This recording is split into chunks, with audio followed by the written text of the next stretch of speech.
even though you may feel those feelings, and even though those feelings may actually be true, it may actually be accurate. Nobody knows the future of your special needs child, not even you.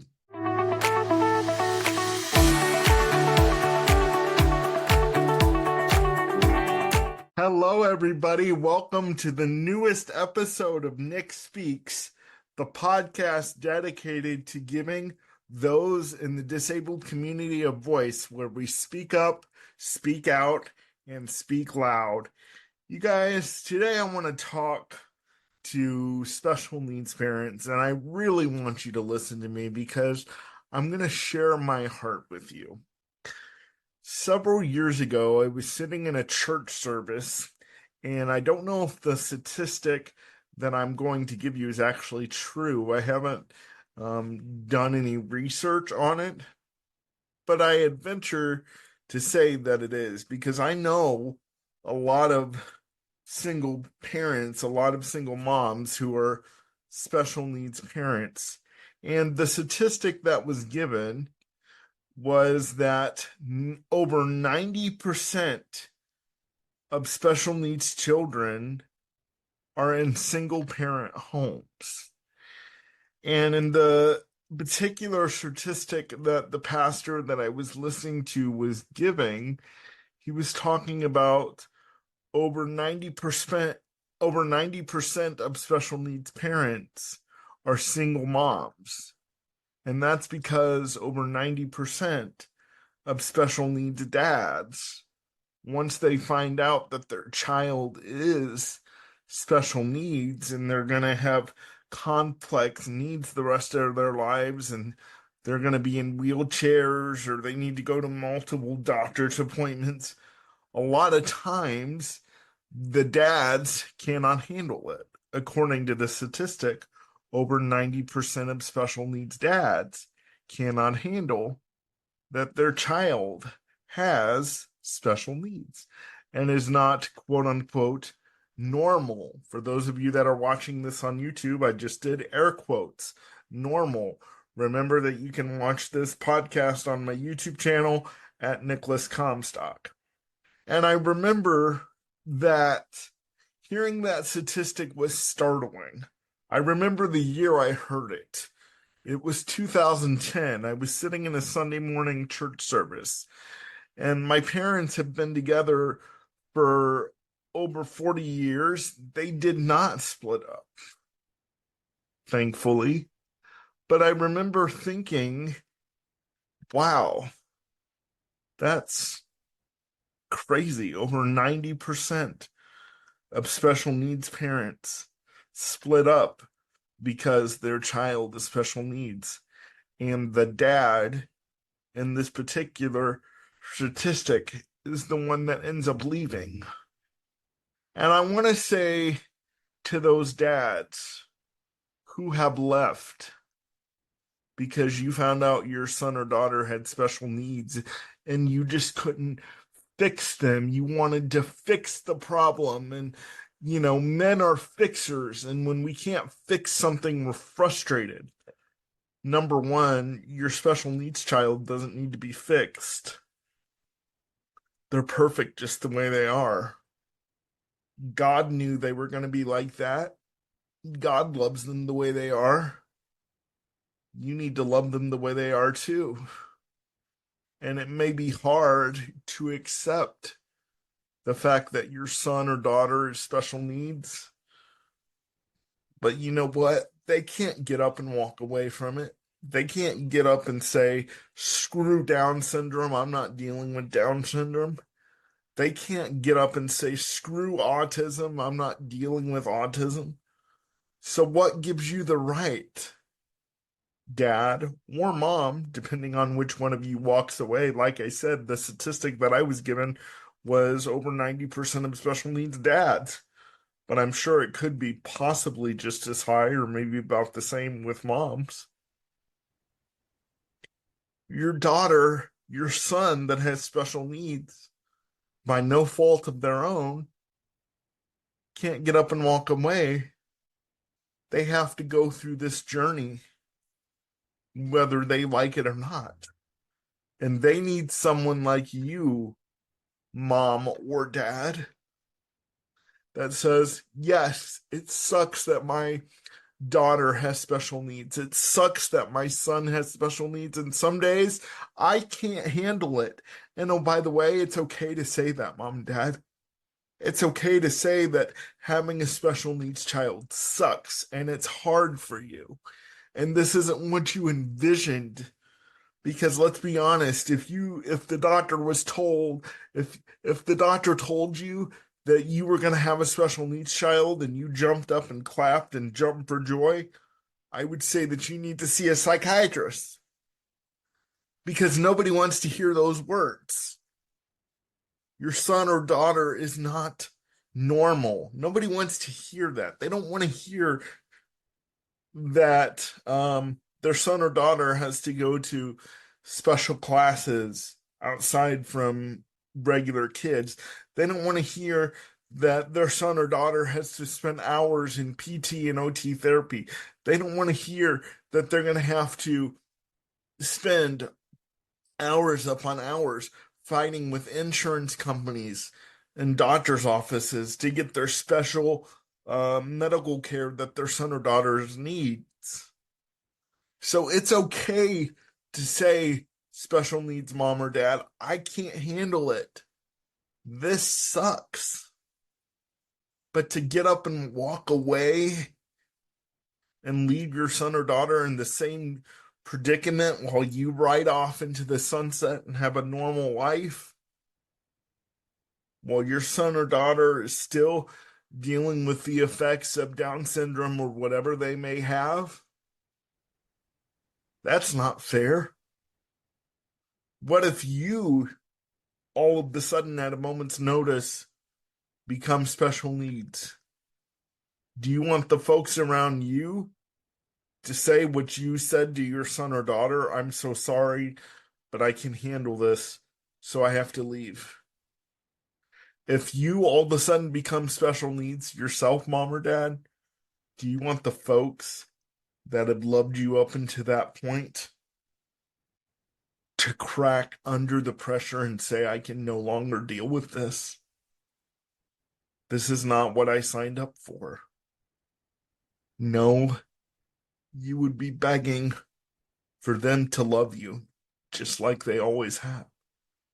Just like your son or daughter is saying, I have no control over the fact that I'm special needs, but I still need to be loved.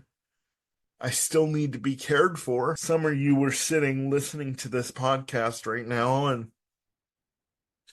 your son or daughter with special needs is in a room with a TV, phone, and computer.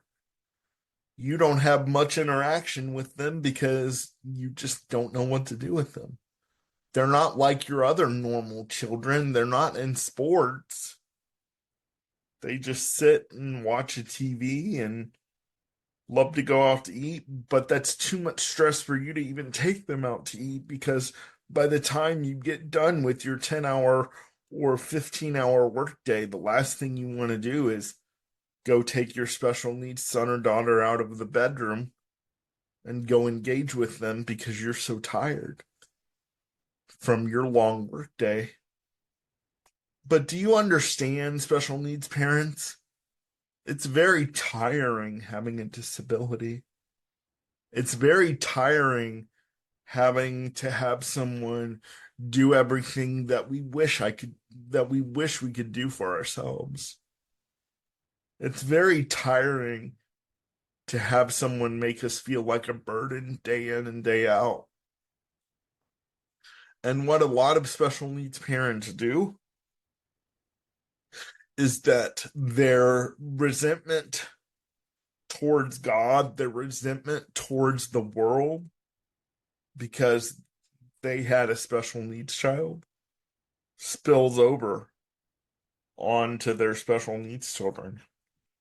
Parents take it out on their special needs children. What special needs parents start to do is they start to take um, a look in a very blurry camera and start to look at all the things that their special needs son or daughter can't do and say, well, that's just it. And in actuality, your special needs son or daughter could probably do a lot more than you think they can. If you would just actually give them the time of day and actually sit down with them and say, okay, what do you want to do? What does life look like for you? You say, well, my son or daughter's nonverbal. They're not going to have a normal life like someone else would. I'm always going to be with them. Okay, even if that's the case, why don't you sit down and figure out, okay, they're going to be nonverbal, but they're going to have the most exciting life that I can give them. And yes, it's going to be hard.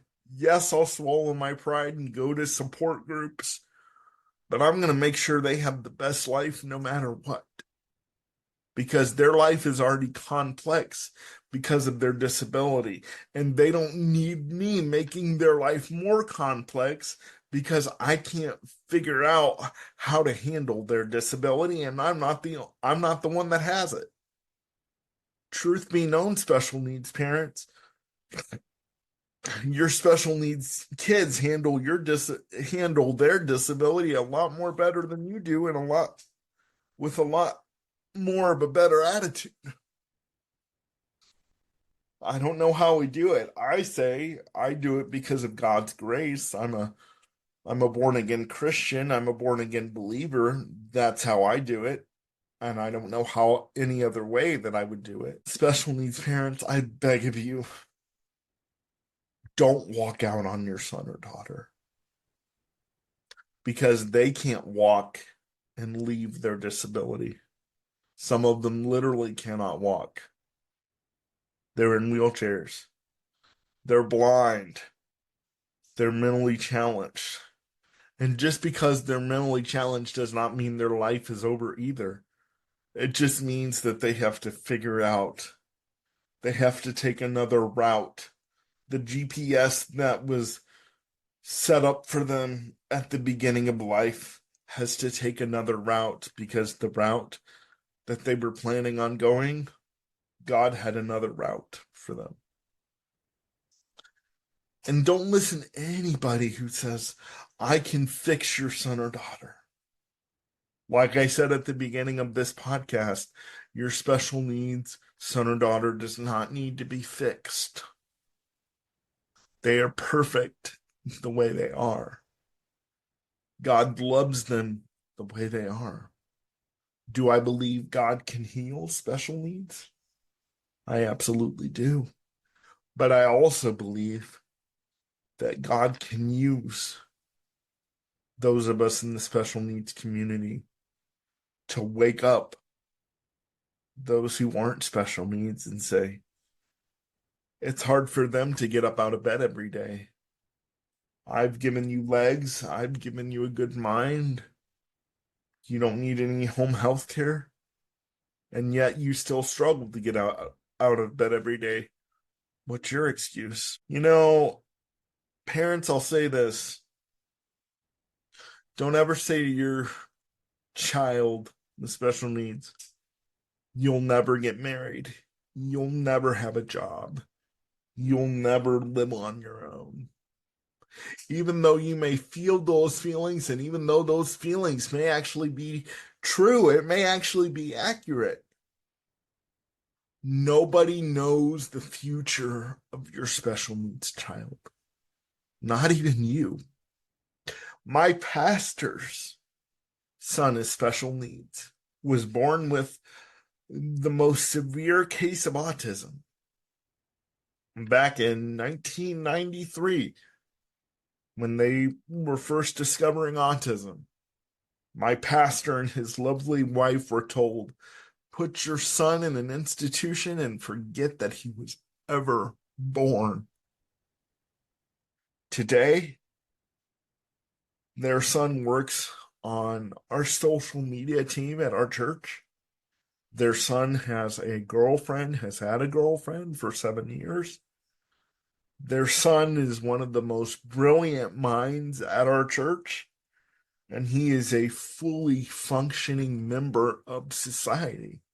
Not saying that he has drawbacks. I'm sure he does. And I'm sure your son or daughter does. But disability does not mean that their life is over. And the last thing they need you to do when they find out, when you find out that they're going to be disabled, is walk away because you can't handle the D word, disabled. You can't handle your son or daughter is going to be in a wheelchair the rest of your life. Well, guess what? Your son or daughter has to deal with it. And it's going to be very hard some days. And they're going to need you now more than ever to help deal with it. Because you know what, special needs parents? For a long time, maybe forever, I don't know. For a long time, you will be your son or daughter's only friend. Because I can tell you, as someone who is disabled, I struggle to find friends. And I've struggled all my life.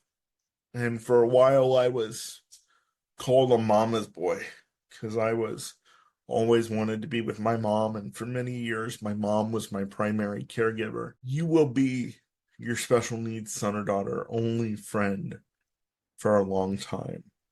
And they don't need their only friend to walk out when it gets tough. They're going to need you. For you special needs dads, you may say, but I want to take my son fishing.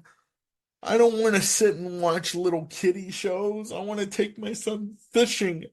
I never envisioned this. Well, you don't know what you sitting and watching that little kiddie show with your mentally disabled son or daughter is going to compute in their brain. It would probably compute, hey, my dad is actually doing this with me and is actually enjoying it. My dad loves me. That's probably what it would compute. You know, growing up, I felt a lot of my parents' resentment because I was a special needs child.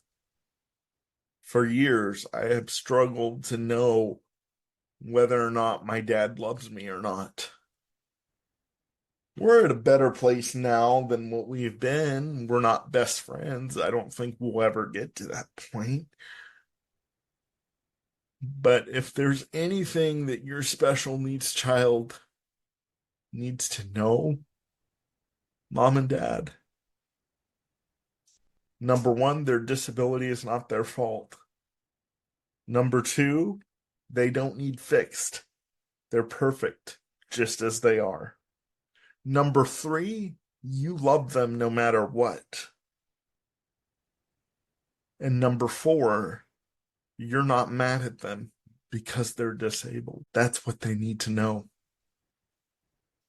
And you're the best person to give that to them because you're the people, mom and dad, that are going to spend the most time with. And they need to know that you're in it for the long haul and that you're not going to duck and run when it gets tough. Special needs parents, I hope this wasn't too harsh. I'm just sharing my heart with you today, and I really hope that this has opened your eyes. And if you're a special needs dad out there, especially out there struggling with this, and you would like me to just a friend to talk to, I'm not a licensed counselor, I'm not a therapist, I'm not a pastor, I don't claim to have all the answers. But if you need someone to talk to, my email is nickspeaksofficial@gmail.com. I would love to talk to you about it. I would love to have you come on my podcast as a guest and share your struggles as a special needs parent. And same thing, moms, I would love to hear from you. And if you're out there and you would love for me to come speak at your special needs event or your group to folks with disabilities, you can reach out to me at nickspeaksofficial@gmail.com. I would love to set up a time to meet with you. That's one of the reasons for this podcast is so that I can get paid speaking engagements and get off the government system and be self-supporting because that is the goal. But moms and dads with children that have special needs, your child already feels so alone. Your child already feels so unaccepted. They need two people that are in their corner no matter what. Please, I beg of you, be those two people. Thank you for watching and listening to this episode of Nick Speaks, the podcast dedicated to giving those in the disabled community a voice where we speak up, speak out, and speak loud. Please join us for the next episode and please subscribe to Nick Speaks on Apple Podcasts and Spotify, as well as my YouTube channel. I will see you guys next week. Bye-bye.